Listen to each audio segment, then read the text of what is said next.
સુરતમાં ટ્રાફિક પોલીસનો એએસઆઈ અને વચેટીઓ 100 ટેમ્પા પેટે 1 લાખની લાંચ લેતા એસીબીના હાથે ઝડપાયા હતા, જેથી એસીબીએ આગળની કાર્યવાહી હાથ ધરી છે.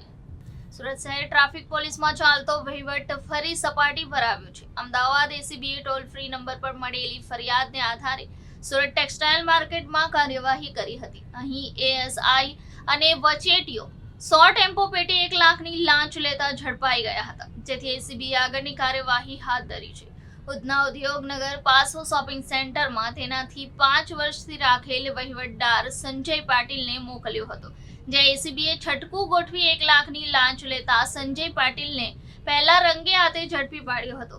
બાદમાં વચેટિયાએ જમાદારને ફોન કરી લાંચની રકમ મળી હોવાની વાત કરી હતી, જેથી બીજી ટીમે માર્કેટ વિસ્તારમાં ટ્રાફિક સિગ્નલ પર ફરજ બજાવતા એએસઆઈ વિજય ચૌધરીને પણ દબોચી લીધો હતો.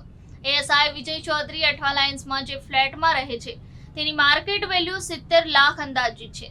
તેમની પત્ની પીએસઆઈ છે. પોલીસ ખાતામાં 30 વર્ષથી નોકરી કરે છે અને તેને રિટાયર થવાના 3 વર્ષ બાકી છે.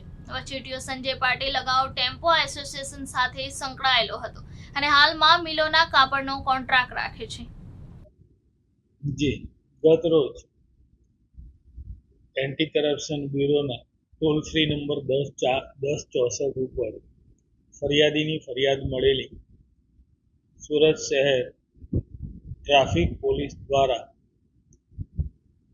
ટેમ્પો દીઠ 1000 રૂપિયા એમ 100 ટેમ્પોના 1000 લેખે લાખ રૂપિયાની લાંચની માગણી થયેલ હોય, જે લાંચની માગણી જે ટ્રાફિક પોલીસના એએસઆઈ વિજય રમણ ચૌધરી તથા સંજય પાટીલ જે એક પ્રજાજન છે, જે પ્રજાજન લાંચની રકમ સ્વીકારતા રેડ હેન્ડ પકડાયેલા અને એ વિજય સાથે તેમનું મેળાપીપણું હતું. આથી ટ્રાફિક પોલીસના એએસઆઈ તથા સંજય પાટીલ બંનેનાઓની એસીબી દ્વારા અટકાયત કરવામાં આવેલી છે અને આગળની કાર્યવાહી હાથ ધરી. હા, એ તપાસ અમારી તપાસમાં જે બી બાબતો આવશે એ પાછી આપને